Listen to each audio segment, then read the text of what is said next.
It's Dr. Tennant's Verbal Highs. Let's start the show with Lewis Tennant. Here we go. Guests and interviews that you're looking for with creators, innovators, and so much more. For all episodes and further info, verbalhighs.com is the place to go.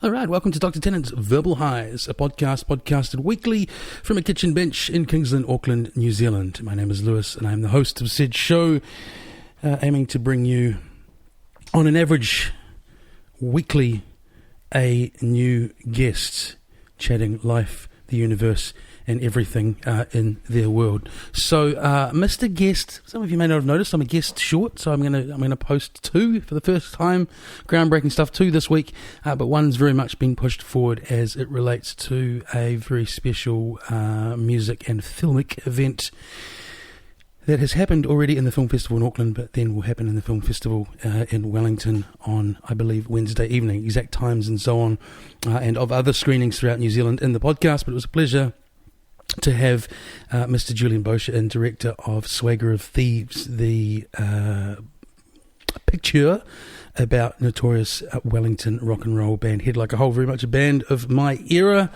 It was supposed to be the second ever dual guest episode, and that I'd have two people at the bench like I did for the Muck Putty ep, but let's just say our date didn't show up.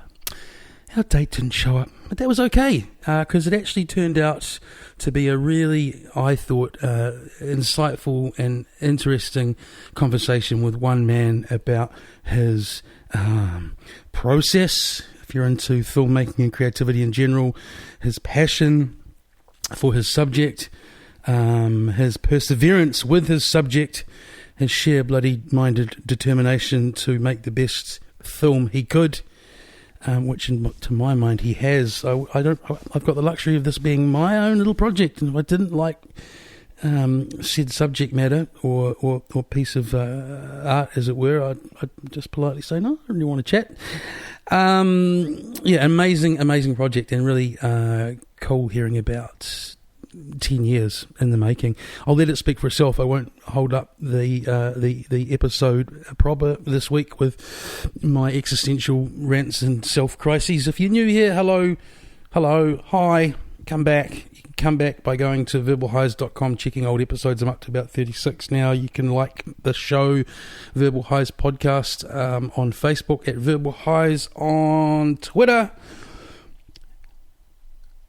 Second guest will be posted later in the week. Let's go for Friday or Saturday, somewhere around there. But for now, thanks so much, Julian, for coming on, and good luck for future screenings. It's a fantastic film, and I hope you make another one in your life. If this one didn't, Julian still looks like he's got rightfully so, a bit of defragging to do with this project, but I think he settled down and warmed up once we got a coffee in him, and he managed to, we didn't manage, quite easily chatted for over an hour about Swagger of Thieves. All right, on with the show. This is Dr. Tennant's Verbal Highs. What's this called? What's the description of a place like this? Well, I think back in the day they were called bedsits, but right. That sort of sounds like something you drag an old man out of after 20 years, so they're called studios now.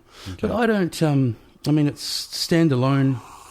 It's got a good balcony, it's got a great big cooking area, so I don't find it too small.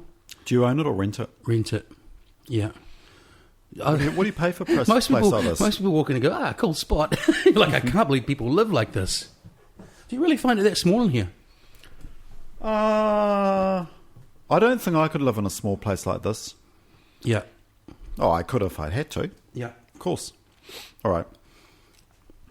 How do you pronounce your surname? Boshier. Where's that from? Well, New Zealand, but what's that? Is it? Oh, well, it's kind of French-German. Yeah. Parents French-German? No. Scottish. They're Kiwis. Yeah. I was actually just listening to something on RNZ about where are you from, being actually quite a racist question. With me I have documentary maker Julian Boshier to talk about a film that I saw on Thursday night at the New Zealand International Film Festival. It was called Swagger of Thieves. It was very good. It was about a band that I grew up with in the 90s, as a lot of us did. I'm from Wellington, by the way. So, Well, so am I. yeah. Where are you from? Where'd you grow up? I'm from Wellington. Yeah, whereabouts? Well, I was born in St Helens Hospital in Newtown. Yeah. Went to Kelburn Normal. Didn't Yeah. go to intermediate there because we moved, but I did go to Wellington High School for a while. So did I.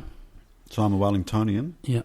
and it's odd going back to Wellington for me because I've been in Auckland for a very long time now. Auckland's my home, but I have mixed emotions when I go back to Wellington. Do you find it's like your observations on this apartment and that it feels very small now?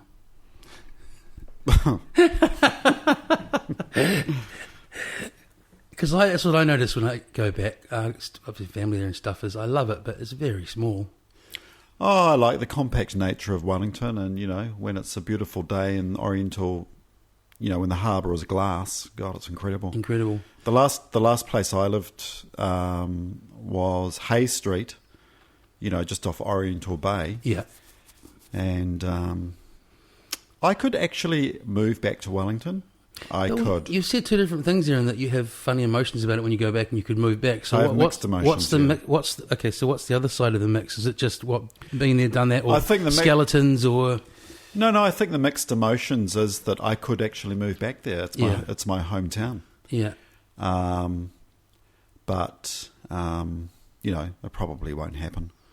I tell you, I mean, I'm not really, how to say it, I'm not really sort of someone driven by such spiritual concerns, but even though it's home, it's something more than that to me. Like, it's a feeling I get because I lived in Melbourne for a while. It's a feeling I get when I go back there, feeling I get in Wellington that I just don't get here. There's just this feel about certain cities to me that are quite powerful, and Wellington's got that. And it's not just that, as I say, that it was home. It's a freaky little powerful city. I think Wellington's probably more of a community. Yeah. Because everyone ventures down the hill into that basin of the CBD. Yeah. And I just think, for people living there, Wellington is the waterfront and the harbour is actually really well designed. We just don't have that in Auckland. No, we've got no town square. You can get away from the traffic in Wellington. Yeah. And it has this unique, the cable car, we have the volcanoes and all that, I suppose, but I don't know. The plight of the homeless is such a sad thing for the homeless, it's Queen Street now is becoming more like District 9 every time I walk down there. It's pretty Queen sad Street's state of awful. affairs. So I just pull that down because you pop in a little bit. Queen Street's embarrassing. Yeah, what do they say when people get off those terrible cruise ships? Your gateway to the city. There's a lot of things about Auckland that are really embarrassing, and this idea of putting light rail down Dominion Road to the airport in 30 years' time, for fuck's sake. Just... Why do you say that? Driverless cars by then, you reckon? Okay, A, 30 years. Yeah. B, why light rail? Just use the existing heavy rail that's already... Extend the track out like they did with Heathrow, I think, or things. I'm sure they just extend out, don't they? Well, the train goes to Manukau. Yeah. From Manukau to the airport is just like, I think it's 3 or 4 Ks. Yeah. Or, the line ends at Onehunga, go across the water, go across the farmland, hit the airport, then carry on to Manukau. So that's a loop. Yeah. Light rail down Dominion Road in 30 years. Give me a break. I feel like writing a letter to the editor and using a few swear words about that. Okay, so we've both established that we're maybe living in the wrong cities. How did you end up here all those years back? Work? I moved to London. Yeah. And lived in London for, well, not long, but about, 3 or 4 years. Worked at Tower Records in Piccadilly Circus, in the warehouse, and then up in the jazz department. I loved that job. Yeah, I'd imagine. Yeah, I loved it. I felt like I was at the centre of the universe. Yeah. And, members of the Rolling Stones would come up, mainly Charlie Watts, actually. Charlie Watts would come up into the jazz department on a regular basis. And, yeah. And I'll follow him around drooling, because I'm a big Stones maniac. Not so much now, but, a few years ago I was massive Stones maniac. So meeting meeting, a guy like that in the flesh and traipsing around after him holding his CDs that he was going to purchase that day. Yeah. And saying silly things like, is it true that Keith burnt down 3 floors of some hotel in Stockholm because he was trying to cook shepherd's pie in his hotel room? Just being a real idiot, Was he welcome to you, chasing around? He was probably thinking, can you please F off and just leave me alone? But he was very polite. Nigel, being date Nigel, I thought he had a bit of a stone swagger about him in that film. We'll get to the film in a sec. But yeah, so how'd you end up in Auckland? You moved back from London and... I moved back to London, went back to Wellington, and my partner and I, we just sort of hung out for 6 months, and it was like, we've lived in London... we've lived in Wellington for quite a long time previously, so let's give Auckland a go. Yeah, and how long has it been here now? I always liked the attraction of Auckland as far as, the sort of semi-tropical, better weather, probably more opportunities, sort of a thing. Yeah. So that was, we've been in Auckland now for about 25 years. Wow. And so following the band round, well, I know you've got a longer history with them, but the doco was the last 10 years. You were somehow making it work being up here, them being down there, and it sounds like a lot of sort of travelling and so it was you quite on hard. The road trying to capture it all. Yeah, it was gratis. It was pretty difficult because I have a business in Auckland, and I'm sole charge in that business. So when I'd go off and film, I'd just sort of close the doors for a few days, and hopefully nothing would happen, and I'll just bugger off to Wellington or Otaki or... Is the business sort of film or AV related, Julian, or is it something completely separate? Yeah, no, it's in the industry. It's I have a business where I hire out very high end cameras and lenses to the film and TV industry. Yeah, yeah. Which explains why the film looks so beautiful. Well, not really, because actually all of the cameras I've used in the film are actually very stock standard, traditional shoulder mounted TV cameras. Yeah. And I just continued that way because that's what I started out with, in 2008 when I started filming the contemporary stuff. But I think those cameras actually have an advantage. You're not struggling to find focus. Are you also meaning, like, stylistically, if you change camera partway through, you end up with footage that might not match? I'm a little out of my league here. Well, for a fast-moving documentary, shooting on the fly and just trying to get the stuff as it happens, you've got to have a system on your shoulder that is easy to operate. Yeah. And it's got to be ergonomic and, So, wait a second, I'm just tweaking this 7th setting here, and I've just got to get that off. And exactly. It's happened. You see what's happened now is a lot of guys are using super 35mm cameras. Yeah. And what that means is you've got a very narrow and shallow depth of field, which you've got a very shallow area of focus in the picture. Yeah. So if you're handheld and you're moving, and the guys in front of you are moving, you're going to be struggling to hold focus. Yeah. I didn't want that.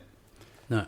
I wanted it to be in focus all the time, and just ease of use. Yeah, that's sort of, even though it's not necessarily strictly fly on the wall, because there is some interacting with the camera, but yeah, that kind of immediate immersion. So to the screening on Thursday, was that the first time it had been shown in front of a large crowd? It was the premiere, right, in front of a public audience? Yeah, first time. I'd done 3 small media screenings previously in a very small 10-seat cinema. So the premiere was, that was it. How did it feel? Did you ride all the emotions, or did you just take it in as an audience member, or how? It's huge. Must have been huge. To be honest, I was a little bit disappointed because the audio levels at the Civic were way down. I noticed that. It was quite odd at the beginning. I'd been joking to Leon about how some, a good rock film's got to be loud. It got better pretty quickly. I was really pissed. I was really pissed off actually, and I was sitting with Mikey up the back, and Mikey leaned over and said, "Oh, it's a bit low." I said, "It is, dude. Can you?" So he ran off and quickly asked them to turn it up. They did turn it up a bit, but It was only those front speakers. It wasn't sort of full immerse around the whole theatre. Well, the Civic doesn't have 5.1 surround. Oh, okay. And the film is finished in 5.1 surround. Yeah, and right. I noticed that they don't even seem to have speakers upstairs. Right. So it was just those speakers coming from what felt like from the screen. Yeah, that's right. And it was probably a bit louder down in the stalls, That's where I was. downstairs. Yeah. So that was disappointing for the first screening. So I was going to say, we won't dwell on that because No, it didn't no. it didn't ruin it, and it was turned up quite early on. So it and a was lot of passable. people probably wouldn't even notice anyway. Yeah. But aside from that, the proud father is aware. I'd be pissed off with that as well. But how did it feel? I mean, how did it feel hearing people react to different parts and? Well, it was really interesting. I mean, it was a big night, and I was reasonably happy with the turnout. Yeah. I think there was slightly over 1,000. Yeah. I mean, it's a bit of a, the Civic. Obviously, I felt really, honoured that they had put it in the Civic. Yeah. But then, in saying that, the Civic is the largest venue in Auckland, basically 2,400 seats. Yeah. So I was worried that It would look like a party that wasn't quite full enough of people. Yeah, that's right. It That's didn't. right. It didn't, mate. Yeah, it was fine. No, I think it was okay. Yeah.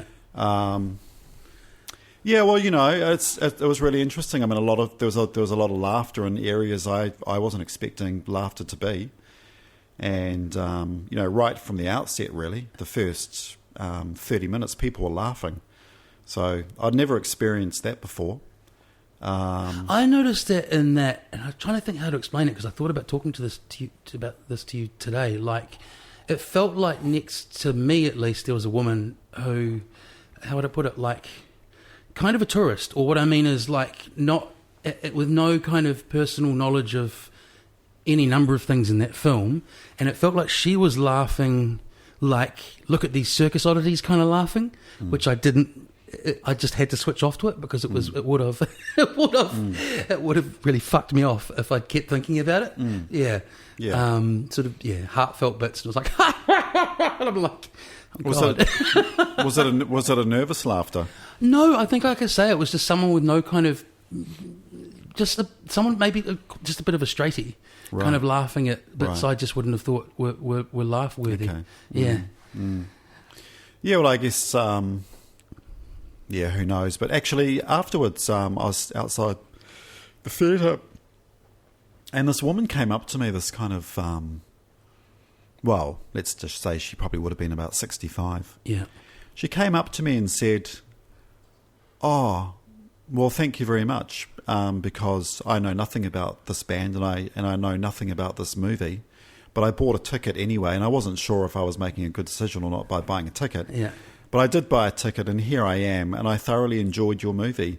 And, despite me not probably listening to music like this or this kind of type of genre, Thanks for that clarification, lady. I thoroughly enjoyed the movie. So for me, that's really amazing because, from the outset, I wanted it to be quite a broad film and attract quite a broad audience. Yeah. I didn't want it to be this fanboy film of, hard rock, metal. Yeah. And I agree with that. Like, I've said to people about docos that to me, they're the best docos. Like, it could be about, Tiddlywinks, or Tiddlywinks Champions, but it's actually about a lot more than that. So sort of, how I liken it to is something like where I could say to my mother, probably similar to the woman you're talking about, sit down and watch this, you'll really like it because it's a great story. Yeah, exactly. Yeah. So with that, I was going to ask this a little bit later on, but are there plans to after the festival circuit to get a general kind of run throughout New Zealand? I don't know how any of that works, especially for such an indie project in terms of backers and stuff. Yeah, well, it all depends upon the prevailing winds, and at this point, the prevailing winds are. Well, there is a distribution company that have had a couple of looks at it. Yeah. And I haven't been hassling them. Feels like a Mad Men kind of a thing. Yeah, and, obviously I'd love to get a theatrical release. I think there's a big audience out there, especially in the provincial towns, such as Invercargill. Yeah. I thought that really shone through in their performances in the film, just like how big an audience there still is for rock and roll throughout New Zealand. Yeah, that's right. But I also think the status of the band now and this film are two quite separate things. Yeah. And I think the film would certainly attract, a larger audience. People that go to this film are not necessarily the same people that would go downtown and see them in a pub. Yeah. Playing live. Yeah. It's different. Yeah. It's different. I will try my best and get a theatrical release because I know that there's a lot of interest in regards to this film throughout the country. And I did set out to make it for, let's say, the plumbers and the electricians and the builders and the plasterers and their girlfriends. Yeah. Those sorts of people, the guys and girls that have gone to see this band at some point in their lives over the last 25 years. Yeah. Yeah. Where did your guys' relationship kick off? How did you actually come across the band? You mentioned the love of dirty rock and roll, following the Stones around and stuff. How did you meet Hala? Well, we had a mutual friend, Booger and myself, so when we came back from London and we moved to Auckland, I went and did a bit of a film school course thing. And so after that I was, thinking, well, why don't I just get into music videos, see how that goes. So I did, and one of the first videos I did was for Head Like a Hole, and that was me scoping for this introduction. So I got the introduction through the mutual friend, and the band agreed. And, this was all through Booger, really. Yeah. And so no portfolio behind you. How do you chat Booger up that you're the man to do it? Yeah, well, that's right. I mean, Yeah. I actually didn't have anything to show them because I hadn't really made a music video before. Yeah. But, they probably went, okay, well, let's just give this guy a go. It's probably as simple as that. So that video was Wet Rubber. Yeah, right. And Wet Rubber turned out to be something quite special. Yeah. And the band loved Wet Rubber. God, they just loved it. And, it helped with their notoriety. Yeah. Because TVNZ banned the video. Yeah. Because of the explicit lyrics and explicit Wet Rubber content. Yeah, the first 30 seconds of the films from a German porn movie called Wet Rubber. Yeah. And that's what the song was based upon, this German pornography movie. Yeah. That the boys had found in some skip behind some venue in Wellington and taken it home and watched it. But, Mikey Havoc, bless his heart, he was hosting that show Havoc on MTV. Yeah. And that was looked after by TVNZ. Yeah. So he went against the TVNZ ban. Yeah. And he played the video actually twice in 2 weeks. And so that was great. And did they do anything to him? It's just, you shouldn't play that. Oh, How do you enforce a ban? It's silly. No, I think Mikey's an outlaw. I think he just does what he wants. Yeah. So that was really the beginning of our relationship. Yeah. But I only did 2 other music videos after that for Head Like a Hole. Which were Beatnik and Comfortably Shagged. But that's feeling like around the time they would have disbanded pretty shortly afterwards, wouldn't they? They disbanded after Comfortably Shagged. The Comfortably Shagged video was a tour. Yeah. So we're just filming some stuff on a tour. And after that tour, that's when they broke up for the 10 years. Were you around for that? Was it just one big fuck-off argument in a room, or was it something that it felt like you knew it was bubbling up for months and months? Or? It was bubbling up. It was the catalyst was Nigel and Booger's drug use. Yeah. Just pissing the other guys off. Yeah. As explained in the film, some money went missing. Yeah. The money was going to be funding a trip to Germany. Yeah. That money was taken. Last straw kind of business. And it all came to a head, and that was that. There was no official breakup. Yeah. They just sort of they just didn't talk to each other for 10 years. It was just it. Yeah, so it's funny doing these when you want everyone to go and see the film and don't want to expose too much content, but it so spoke to me, the addict's temperament, when it was along the lines of I decided to borrow this tiny little amount, and then 3 months later, everything was kind of gone. Well, you get a real sense in the film that when you've got 5 guys in the band and 2 of them are drug addicts and one of them's a very serious drug addict, and that's spilling over into, theft and generally bad behaviour. I mean, it's going to put a strain on the unit. Yeah. And those other guys are going to get incredibly resentful. I don't know how much you want to speak on this, but I'm really curious because, I mean, it is a story that you crafted and you're very much in their world now. It kind of felt like a number of people in the film, particularly Durno, stood out to me, Tall Beast. If it were me in this situation, might be owed an apology at some point by other members. Has something like that happened, or is that not how it's viewed by other members in terms of certain situations? So, are you saying? I'm just saying that will there be? I'm just a very long, convoluted way of saying basically. It feels like there's a few people that have been screwed over where there needs to be a resolution at some point, maybe even if it's an apology. Or for sure, yeah. I was basically asking whether that had happened or not, but I was also saying in the same breath, it's not really up to you to speak on it. I'm just curious. Well, has Andrew Durno had an apology? Yeah, or any number of people. Well, no, not really. No. But, in saying that, everyone in the band, past members, present members, they've all wanted to participate in this film. Yeah. So that was great. And, I have tried to really keep relationships open and keep lines of communication open, which has been, a little bit difficult at times because there are some lingering resentments. Yeah. And,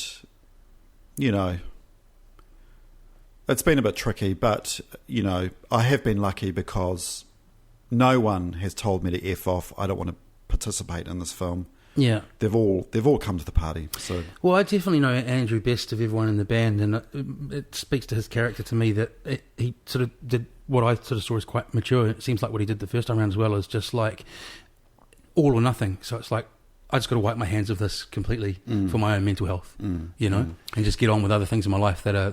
Well, Andrew left the band when filming was almost complete. Actually, yeah. So you decided to do a doco. I loved the piece that Tamsin wrote, and it's sort of maybe something I read that you'd said as well, that perhaps they had some idea of what you were doing, but the penny didn't really drop for any number of people until you actually showed them the test screening. How were reactions from the band and so on? Like, because as we say, a lot of quite gratuitous content in there and so on. Well, I showed them a cut that was about 3 hours long quite a few months ago. Down from the 6-hour one? Yep. Yeah. And, I mean, it still needed a lot of work and a lot of trimming, but I think they got the general idea. Booger and Nigel were pleasantly surprised that they were going to be portrayed as these outlaws. And, but the final version, the guys never really saw, but they did see another version in between the 3-hour version and the final version. Yeah. And that blew Tamsin away. Tamsin didn't really know what I was doing. Yeah. The guys have been a lot around cameras, a lot, through all of the music videos, etc. Tamsin was amazed at how... she didn't get that there was a narrative thread going to be moved through it and so on. Yeah, she was amazed. She was amazed at how engaging the story was and how the story had been, pieced together. And, she really liked the shots and just the flow and the feel and everything about it, really. And well, you've got, so she was compelled to write that piece for Off the Tracks immediately after she saw this. Yeah. Late at night on her laptop via Vimeo, lying in bed with Booger. Yeah. Yeah. Oh, you had to, narrative 101, you had your compelling protagonists. You just needed your 3-act structure. So, was there a number of options on the table for the story you thought you were going to tell over the years, or had you always had this kind of idea? I'm really interested in that, because it's just, from what I've heard you say, there's so much footage. Did the story, quote unquote, kind of change a number of times, or was the seed of the idea there most of the time? Well, I did start out with a plan a long time ago, but that plan just got thrown away because I tried to find resolutions to threads. Yeah. But with these guys, you just can't do that. Like if I'd been filming, a thread about a particular subject, a couple or 3 times, then I needed to get a resolution.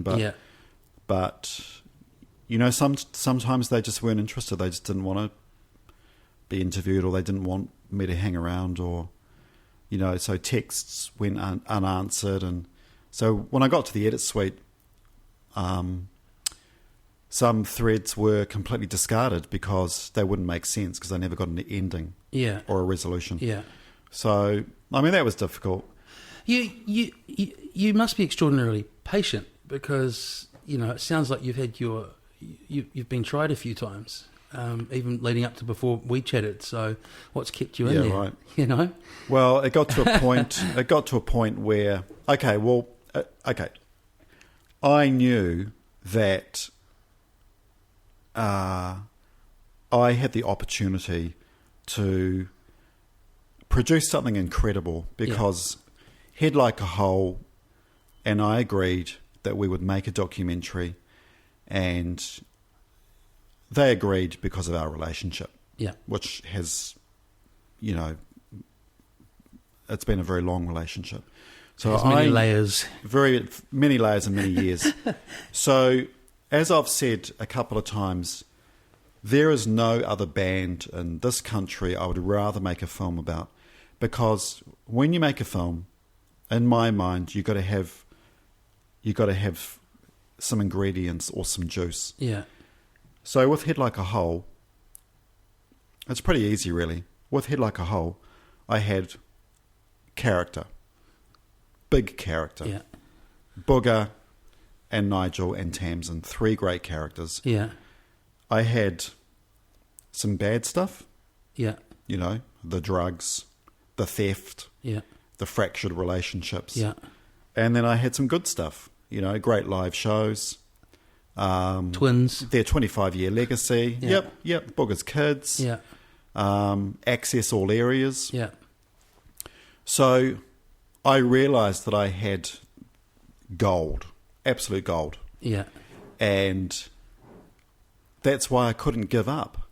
Yeah. It was really hard, because I went for a long time. I spent a lot of money, my own money, because there was no funding. Yeah. Because I never went for funding. And I knew eventually that I could make something out of this. And as I was filming it, in my mind just got crammed full of, I was always thinking about it. Yeah. How can I edit this? How can I edit that? Is it going to work? Is it not going to work? And I just kind of figured out, I'm dealing with chaos. And if this documentary ends up being a little bit chaotic, then that's okay. Yeah. Who cares? Because you don't. Definitely, you don't strike me as someone who'd take any shit, and at the same time, as I say, having that diplomacy as well, like just that temperament all the way through. So you never got to a point where you got in a yelling match with them. You just had to. Had to be the documentarian. Yeah. I've always been very careful to not blow my top, not lose my rag. I can say to Booger now, okay, Booger, just don't be a dick. Just think about the future. Yeah. Don't take that approach. How about you take this approach? And he actually listens to me. So you're mates now? Oh, God, yeah. Yeah. Yeah, he rings me a lot. He rings me every day, sometimes 3 times a day. Oh, he's such because he likes to chat. Yeah. He likes to chat. He's such a... his humour is like...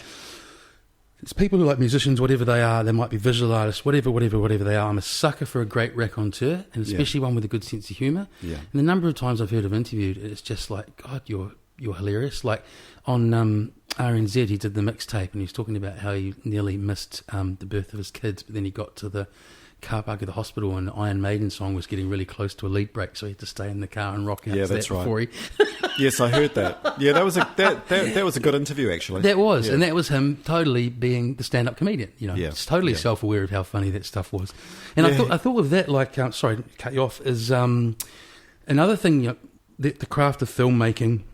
Tamsin writes this thing that's to do with the craft of filmmaking to me about characters and stuff. She said something like, "You see Booger in the film, not Nigel." How was it doing that? Like, you know, how deciding which side of a character, or how much of each part of them to portray. That's a stylistic decision, right? Well, a lot of this was worked out in the edit suite. Right. We edited for a year and a half. Yeah. 2 nights a week. So it was a part-time endeavour. Yeah. And you know, sometimes we just walk away for a few weeks. We just had enough. Because there's ethical concerns as a director as well, right? In terms of how you portray people and so on. I could have made the film a lot more intense and a lot worse, but I didn't want to be a bitch. Yeah. You know, I Yeah. didn't want to destroy anybody's lives No. or reputations, but I guess we took it to the edge. Yeah. And we agreed between us that we would take it to a point, and then, you know, no more. But then I think that's where you and the band, or you and the editing, and just some of the bands, like back to Nigel, whichever one's temperament, it's often really cleverly softened with humour or a little bit of, Yeah. you know, there are 2 or 3 distinctly Spinal Tap moments in that film that could Yes. not have been better timed. Yeah. Yeah. Just trying to think of the one towards the end. Oh no, that's right. I can't. People haven't seen it. And that's what I was sort of asking before. So there was some negotiation with the band in post about what to include and what not. No, not really. Not really. That was all my decision. They right from the outset, it was like, okay, if we do this is what's got to happen. These are my conditions. Yeah. It's got to be warts and all. Yeah. You guys are going to have no control over the edit or the final outcome, because that just won't work. That's like me going to a recording studio and saying, "Hey, I think you should take out that lead break because it's not good enough." It happens. It happens for Walmart releases. Yep. So this was my film, and they were the subject matter, and that's as far as it went. Oh, this isn't a spoiler, but the line, the one that totally cranked me up on a Spinal Tap level was regarding he always looks at the audience, he never looks at me, along those lines. Like Yeah, that's right. It's amazing you say that, actually, because everybody, like, you're probably about the 10th person that has said to me. And that line? Yeah, that line. Oh, and you were like, that wasn't the one I put in for the real. Yeah, they've pinpointed that line, Yeah. and it strikes me as quite interesting because I never thought it was any big deal, but yeah, maybe it is. Maybe I missed something. Yeah. Well, so I'm glad it's there. Oh, but yeah, that's right, wasn't Yeah. it? That you mainly planned for. So your diet of content like this, what you must have watched a fair few docos just for leisure and as sort of preparation and study as well. What blowing your mind? Sometimes you ask these people these questions and then put on the spot you can't think of films, but can you think of sort of docos you think are? Well, Nigel Regan's always gone on about Dig. You know, that's fantastic. Yeah, so that's the Dandy Warhols Yeah. and the Jonestown Massacre That trio. tambourine player. Yeah, that's kind of a black and white film, and it's all very close and human and angsty. And the guy that made that, you know, got close and, you know, got the fights and the arguments and all of that. So probably that one first and foremost. Yeah. Obviously, Some Kind of Monster was this really interesting insight into one of the biggest bands in the world. Yeah. Actually, Some Kind of Monster's an interesting film to note because whenever the guys in the band did get a little bit antsy or nervous about, you know, certain things, I would always say to them, hey, Some Kind of Monster, did Metallica censor that? No, they didn't. And because they didn't, they probably garnished more respect. Yeah. You know? That's right. So you guys just need to think about that. Yeah. You know? And what else? I mean, I've never seen that Pixies one. I haven't seen that either, actually, and I've No. seen a lot of music docos. Now Yeah. I've actually put myself on this. I was thinking that question myself of what I've seen lately I really liked. She Had Beautiful Machine is really the only other New Zealand one, and yeah. Well, I don't after know. I saw... Oh, no, go on. I don't know. Not really your cup of tea? Oh, it had a good structure, but I don't know. I just sort of got the feeling it was rushed, and maybe it was a bit sort of orchestrated, and Yeah. Yeah. Well, after it came out, Julian, and before yours, but now yours is in the pod as well. But after that one came out, talking about it with fellow friends and geeks, I was like, well, there's not actually a lot of full-length New Zealand music docos out there, are there? No, I think it's... Am I wrong? That's right. There's not many, is there? No, you're correct. Yeah. There's hardly any. And so I think the timing for this one, it's great timing. It's an election year. Everyone's down in the dumps about world events. Yeah. And this is a documentary essentially about a dumb white rock band. Yeah. Hey presto, perfect. And it's entertaining. Something you touched on before. Oh, I was thinking that Story of Anvil was great, and Anvil's fantastic. and the second of the three, that the female director who went on to do Wayne's World, the second one, she did the Metal Years. That's a really old music doc, I know, but I only watched it again recently. Decline of Western Civilization. I've never seen it. Part 2's great. Part 1's the punk years. Part 2's the one that's sort of quite notorious. It's got a whole lot of hilarious scenes in it. If you go on for days, I'll probably actually give you a key of music films before you go. I loved Anvil. I thought Anvil was... Oh, he's such an optimist through this ridiculous... Yeah, you know, it's a very positive film. And, and actually, it is. Yeah, it is a very positive film. And actually, I hope people can take away some positivity from Swagger with Thieves, because I think... Oh, I don't think it's negative or dreary at all. I think it's... Yeah, there's probably a lot of bad stuff in Swagger with Thieves, but I would hope people could really see a lot of positivity in that film. You know, the basic stuff. I mean, these guys are still together after 25 years. Yeah. They're still doing their first love and passion, which is music. Yeah. You know, despite the myriad of difficulties this band goes through on a day-to-day basis. Yeah. They're not the darlings of the New Zealand music industry. Yeah. They're not really supported by the music industry. No. They're sort of like... they've kind of been swept aside, you know. But still... Which is, I mean, going on this track, which is really hypocritical in a lot of ways when you delve into any number of people's pasts and so on, you know, or hearsay or rumour about what they have or haven't done. But then at the same time, I guess a lot of it's brought on themselves as well, so, you know. Oh, of course. Back a few things before you were saying, because obviously it's something that really sticks out as soon as the film starts. The stylistic decision to go predominantly black and white, was that something in your head early on, or how does it, again, the technical stuff filled in that I don't know that well. You don't shoot in black and white, you shoot in colour, and then how does it work? You shoot, yeah. Which bit? You shoot in colour and then... Well, you shoot in colour. Yeah. But the viewfinder of the camera is in black and white. So you're looking at a black and white picture as you're shooting. Right. So you get that framing and everything right. Yeah. But for me, I've always liked black and white. I used to be a black and white printer in Wellington. Still image printer. Yeah, photographs. Yeah. You know, Yeah, in the 3 tray processing chemicals. Yeah. You know, wet prints. Julian's 84, folks. So he was doing it the first time round. I'm 36. You know, Fury Road has just been re-released in black and white. Yeah. Yeah. There's a black and white renaissance, and there's this massive article in The Guardian about it, actually. It's really interesting. Black and white, from a practical point of view, when I was filming, I noticed there was a lot of red couches, red cars, red curtains. Just in their life, there was a lot of red. Yeah. Yeah, just backstage or, rehearsal rooms or whatever. Just a lot of red. It's a very rock and roll And colour. red doesn't really mix very well with video. Right. It doesn't reproduce as a very nice colour. And so the decision to go black and white was, because I don't really like red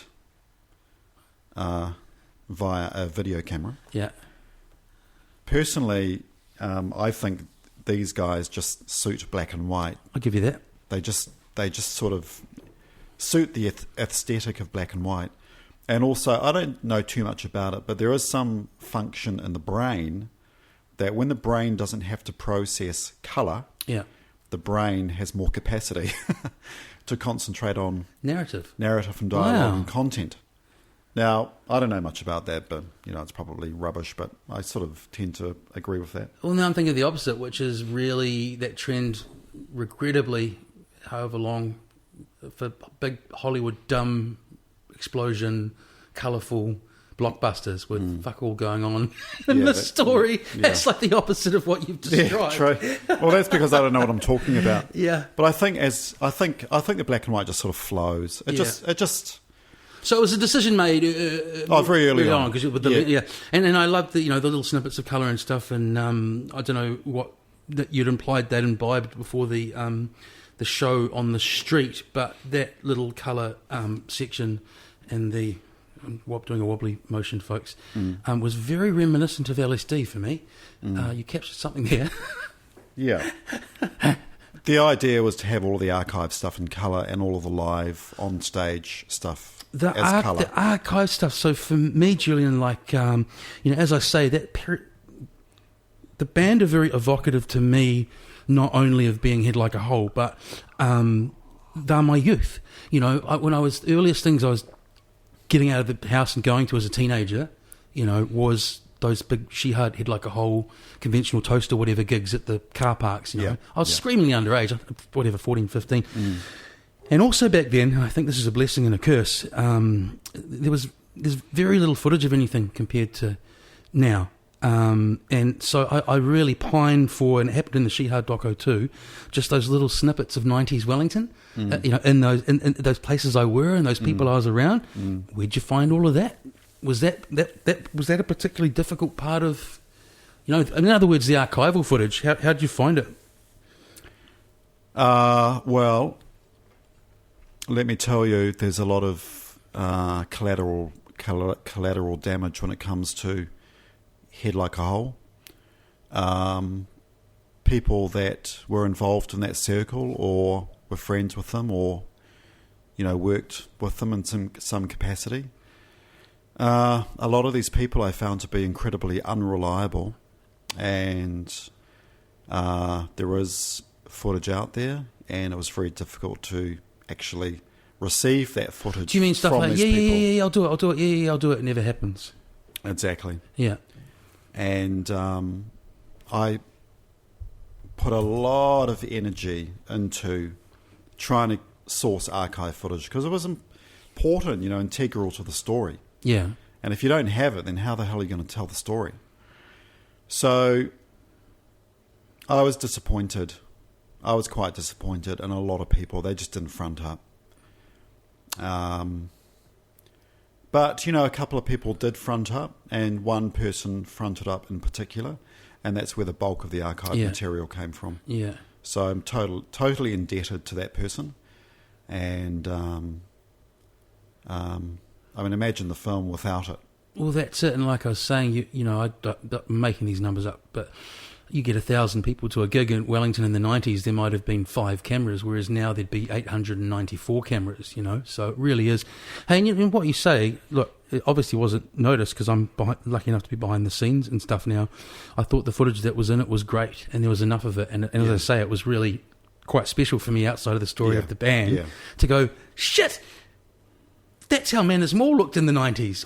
Or shit, I forgot about the giant Māori dude with the club foot who used to busk outside my first warehouse flat on Cuba Street. I remember him. I remember him totally. When I saw that footage, I was like, oh my God. Yeah, and I also remember the other guy sitting on the seat. Yeah, I remember her. Yeah.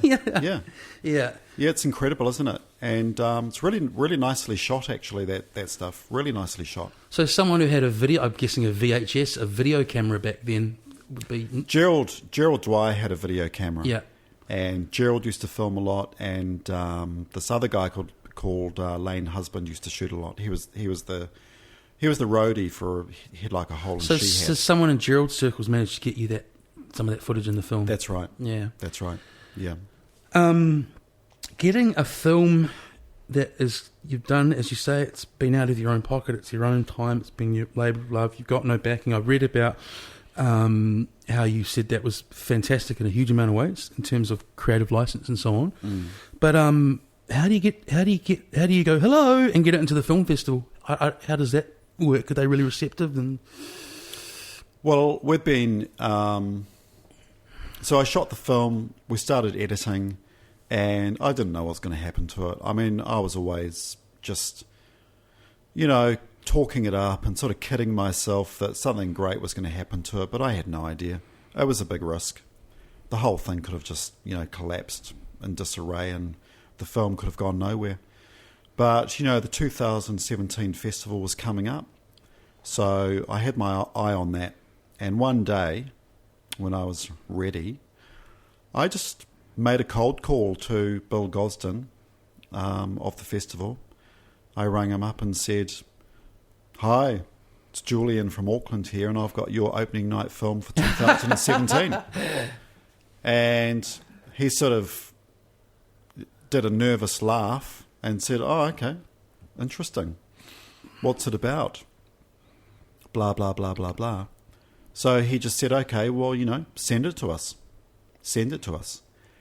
So I did, and then he rang me back a few days later and said, "Okay, well, yep, it's a pretty easy decision. It's a confronting film. It's a difficult film. It's a fucking well-made film. But for us, it's an easy decision, Yeah. so we're going to include it."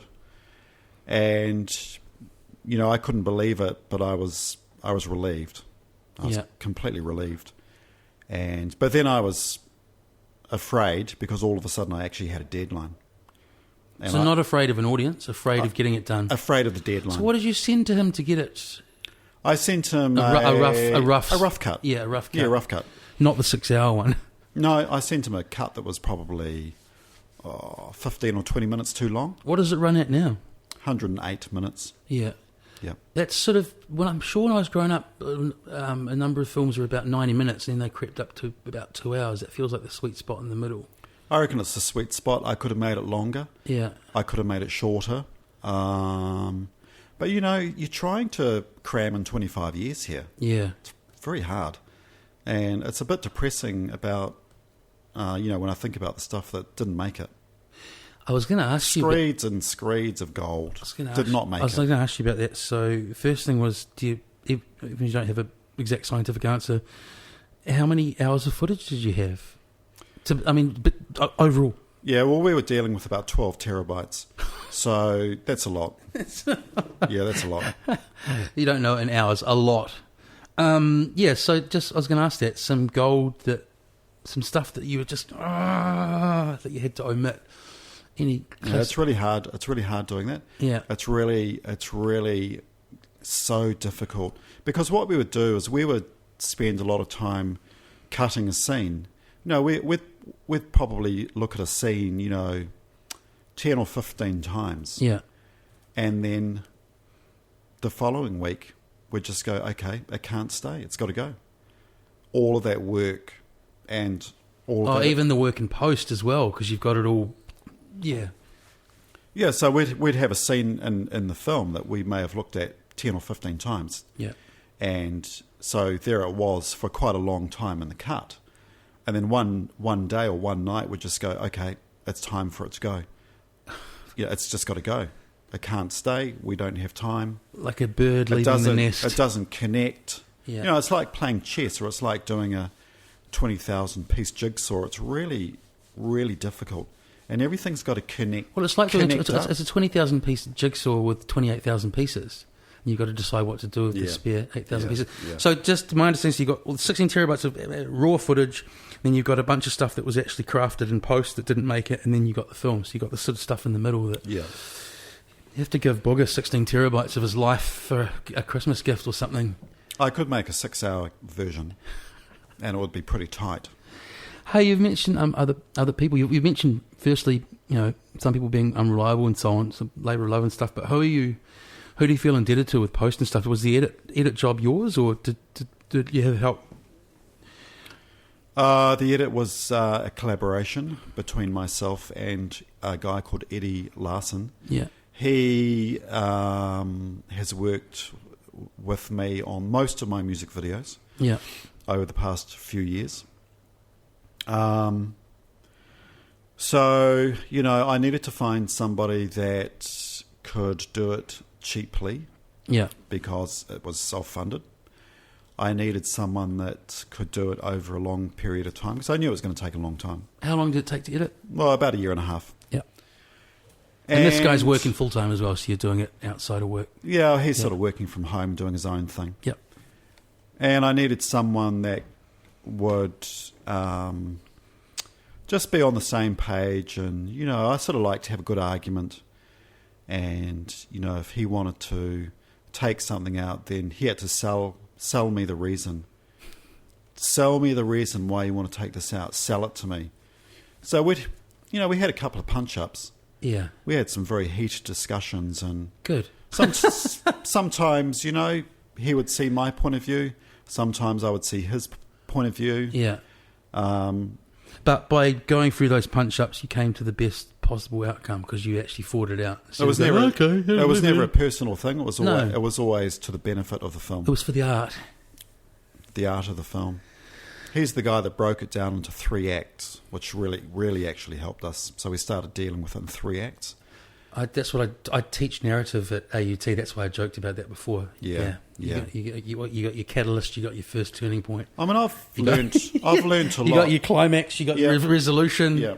Yeah. When I went into this, I've never made it. This is my first documentary. You've got your herald. You've got your shapeshifter. Thinking about character archetypes, but I wouldn't go that far. I didn't really know what I was doing because I've never made a documentary before. I've been a cameraman on documentaries. Yeah.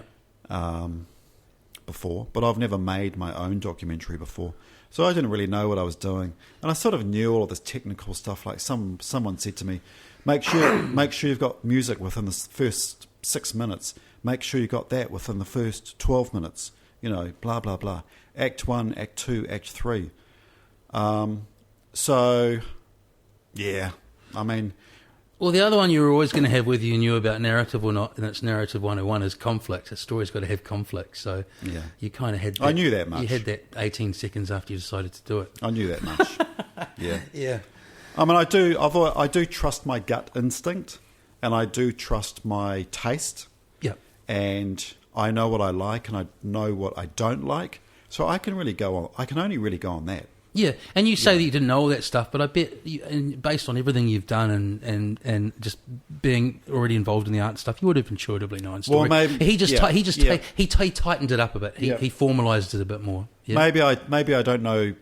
Maybe I don't know that stuff in order to articulate it. Yeah. But maybe internally, I just kind of know that stuff. Well, this is what I say to my students because they, even more so than us, they've grown up in such a media-saturated environment. I'm like, before I teach this to you guys, I'm telling you, you already intuitively know it, most of you. We're just going to talk about, actually thinking about this as a formula and looking at it.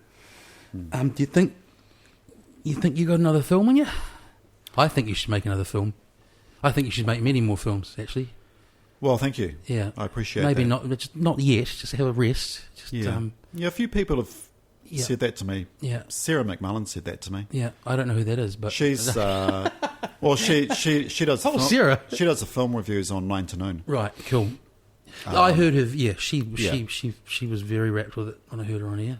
The media has been incredible. It's been absolutely incredible. And it all started from one night. I came home after an edit session and Eddie and I were just like, oh my God. I mean, we've got to show somebody this now. Yeah. Because, for a year and a half, we never showed anybody. No. It was just me and him. I showed my partner and I showed my 18-year-old daughter. Well, she was 17 at the time. Yeah. But basically nobody had seen it. So it got to a point where we just really needed to show it to someone. And I don't know Graham Tuckett, but I'm Facebook friends with him. And I've always really enjoyed his film reviews on national radio, and I always really respected his opinion. So I messaged him and said, do you want to see he'd like a whole film. And he had known for a few years that I had been doing this Yeah. quietly. He came back immediately and went, hell yeah. So I sent him the link.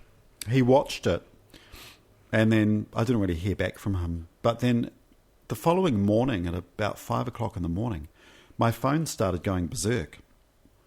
I was getting all of these messages from everybody saying, "You've got to go onto Facebook, you've got to go onto Facebook. Graham Tucker's posted this post about your film." Yeah. And so I read it. I couldn't believe it. I just couldn't believe Good. That's probably what you needed at that time. We needed it. We needed it. Yeah. He wrote the most incredible informal review of the film. It was amazing, actually. And when I read that, it was an amazing feeling, because the first thing that struck me was, oh my God, maybe I have not just wasted 10 years and a whole lot of money. Yeah. So that was incredible. And that's really where the media started. Yeah. It's been some amazing media. Yeah. So back to the earlier question, obviously you can't keep doing 10-year projects where you pour all your money into them, but if if this would be a launching platform into perhaps being funded for other projects, would you got another film in you? I probably... You see, it's a tricky question, because the beauty of this film is the way I've made it. Yeah. The long-term nature of it, the unfunded nature of it. I thought about all of that as I was saying that. Yeah, because I think... I'm not too certain, but I think if you get funding, then I think there's certain conditions. Yeah. Well, maybe not. I'm not sure. Maybe not. I don't mean like government funding. I just meant if there was... You can't... Yeah, I'm just assuming you can't keep making films out of your back pocket for the next 40 years. But if there was support there, you got another... Yeah. We'll see how we go. I'd love to make another film, and You got your eye on something? Topic-wise? No, not really. Okay. Not really. Yeah. No. Yeah, I mean, I've always been creative, and I've always got off the couch and got into doing things. I've always been like that. Yeah. I mean, I made a lot of music videos, and I produced and directed them. I've always done, stuff basically on my own. Yeah. But it would be really nice to actually do something where I don't take the full load.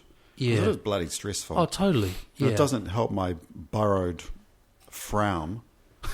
Yeah, I sort of always take too much on. Yeah. And, it's not good for your stress levels. It's probably not very healthy. Yeah.